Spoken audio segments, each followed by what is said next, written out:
Yon. So, kamusta po mga ka-Streetwise? Ako po si Takeru Miyamoto at welcome po sa aking munting channel. So, mga kababayan, malaki po ang problema ngayon ni Joel Villanueva. Kasi po, may tsansa na matangkal siya bilang senador. So, hindi lang po nakakaalam, no? Meron kasing desisyon ang ombudsman noong 2016 na si Joel Villanueva po ay isang kurakot sa PDAP. Sangkot po siya kay Napoles. So, nag-decide po ang ombudsman noon na tanggalin po si Joel Villanueva bilang isang senador, nakakapanalo lang po ng eleksyon. Yun nga lang po ang problema, hindi po ito na-enforce ng Senado. Alam niyo naman, di ba? Duterte time eh. So, para makuha niyo yung point mga kababayan, no? Ito po yung sinabi ni Ombudsman Remulla. Okay? Sabi dito, no? Remulla to ask Soto to enforce 2016 dismissal under Villanueva. Okay. So, Ombudsman Jesus Crispin Remulla on Thursday said he will write to Senate President Tito Soto to enforce Joel Villanueva's dismissal from public office. Okay. So, kung baga mga kababayan, no, kung ano yung naging desisyon ng Ombudsman nung panahon nga po nung 2016 na si Conchita Carpio, di ba? Siya yun eh. Conchita Morales Carpio, ay i-enforce lang po ito ngayon. Siyempre, ang sasabihin na naman dito ng mga bobang mga DDS, isa daw itong harassment at politika ang pinagmulan nito.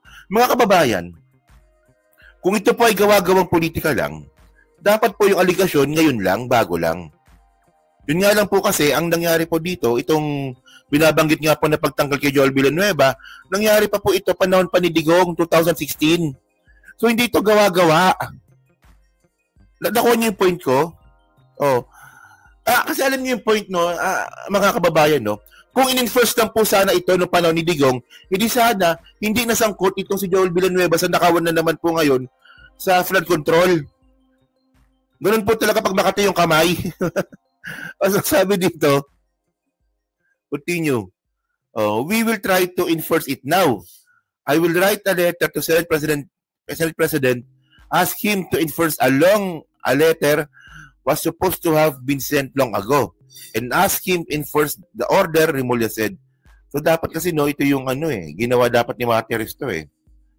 So ito yung ito baka maka-operate tayo.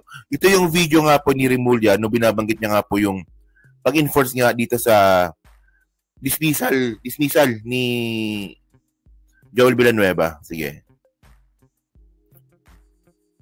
Given by former Ombudsman Conchita Carpio Morales in 2015 when Fanny Belmonte was still Speaker of the House.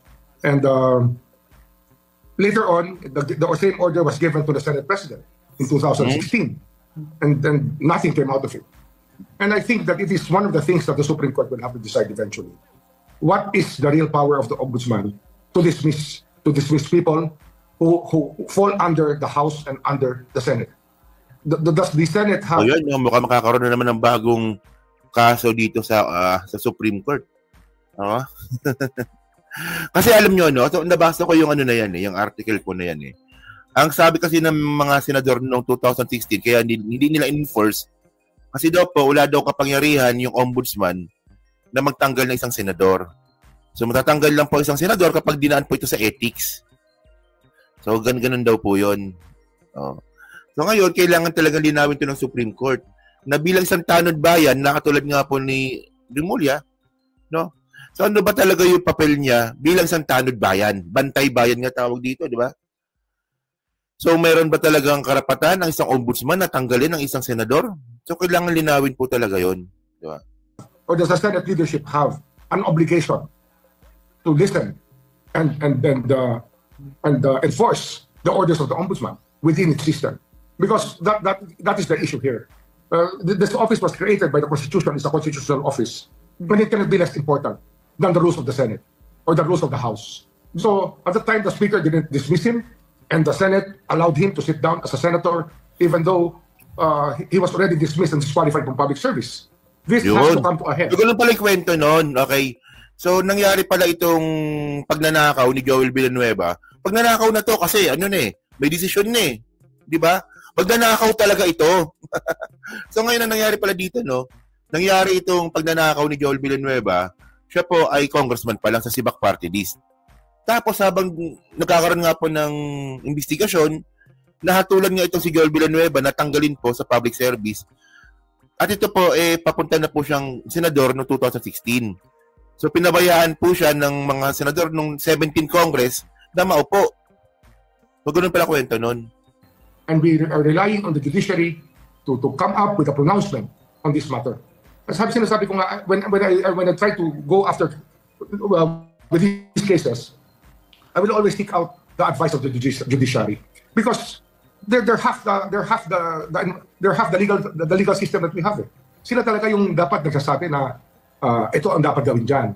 O dapat dyan, dalhin nyo sa COMELEC kung sasabihin nila para hindi na yan makaupo. But they have to lay down guidelines in this matter. They're not perfect. The judiciary is not perfect. But at least we have a working judiciary that can decide controversies of this magnitude. That should be enforceable immediately by a letter containing the decision given to the Senate President. And the Senate President should be the one to enforce it. That is the only way to do it. And then, of course, I guess the first one... We will try it now. Yes. We will try to enforce it now. We will write a letter to the Ombudsman, to the Senate President, ask him to enforce a long... Alam nyo, binabanggit niya na dito. Kung napansin ko lang po talaga dito, kasi bago po kasi mangyari itong pronouncement nga po ni Ombudsman Remulla, ang dami na po nagtatanong sa kanya nito. Sa kaso nga po ni Joel Villanueva. Napanood ko rin po na tinanong sa kanya ito ng Rappler. No, at ngayon naman sa ABS-CBN. Ewan ko na sa Bilyonaryo, mukhang natanong din po ata sa Bilyonaryo News Channel yan.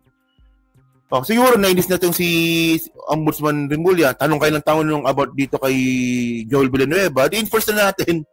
Parang walang problema. Di ba kasi, parang bilanggit niya na sa huli na eh. Kasi yung gagawin natin dito, sige, sulatan ko si Tito Soto. So ngayon, ang mangyayari po dito, nasa Senado na po yung bola ngayon. Dito nga po sa pag-dismiss nga po kay Joel Villanueva. So ngayon, ang point natin dito, syempre, si Joel Villanueva, hindi po papayag yan na ganyan-ganyan lang. Sasagot talaga yan. Magaling ano yan eh. Sabi niya dito, tinan nyo Okay. So ito pala, ito, wait. Yan, ito. Ito sabi ni Joel Villanueva, no? Look, Senator Joel Villanueva shares screenshot of clearances from the Ombudsman. It is Sandigan Bayan clarifying that he has no pending criminal or administrative cases. Oo nga. No pending na kasi nagdesisyon na. Anong klase to, Joel? Magaling. Para kang si Marcoleta nito eh. This after he was asked for the comment on Ombudsman Crispin Remulla bid in 2000 to enforce a 2016 dismissal. So ito yung mga pinakita nga pong dokumento ni Joel Villanueva na nagsasabi na siya daw po clear na daw po. Ang nakalagay dito,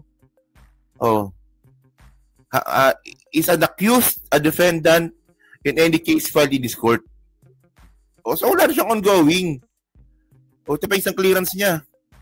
This certifies that our records show as of September 9, 2025, Joel Villanueva, Senate of the Philippines, has no pending criminal administrative cases with the Office of the Ombudsman. Tama nga. Wala naman po kasi nagsasabi na meron kang pending cases. Di ba? Wala nagsasabi mga kababayan na walang pending cases si Joel Villanueva. Ang sinasabi po natin dito, kailangan i-enforce yung decision sa kanya noong 2016 na siya po ipa-dismiss sa Senado. Magkaiba yun eh. Magkaiba yung wala kang pending case doon sa ipapadismiss ka. Para mo naman kami niloloko niyan eh. Parang ginawa mo sa GAA eh. Wala naman nakalagay sa GAA eh. Wala namang insertion na nakalagay sa GAA eh. Yun naman pala, nasaan program funds.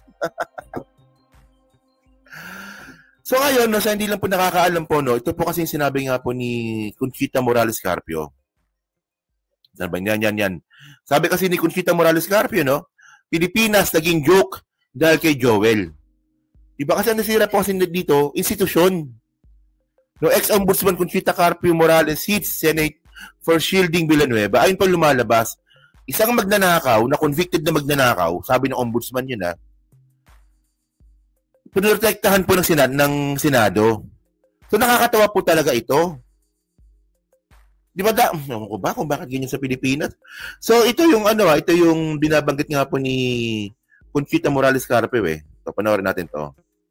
ordered a senator's dismissal, hindi sumunod ang Senado as a body. They all cooperated So, si Karen na naman to. as an institution. Anong naging epekto noon sa atin?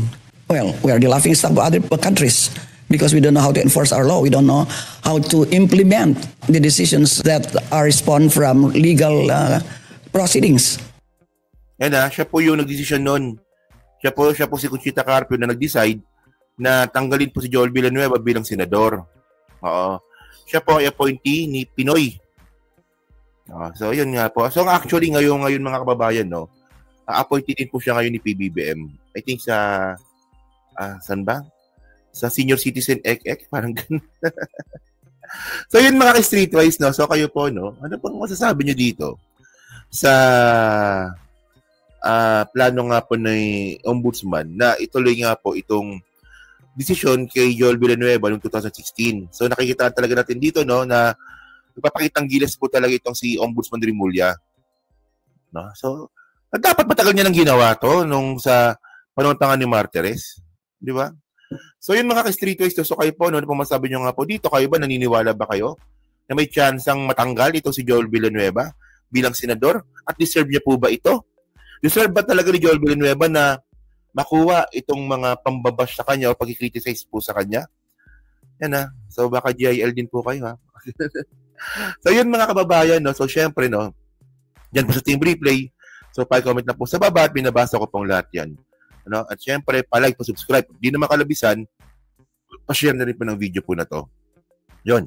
So thank you mga ka-streetwise. Kita na lang ulit tayo sa susunod nating content. So thank you, salamat, and bye-bye.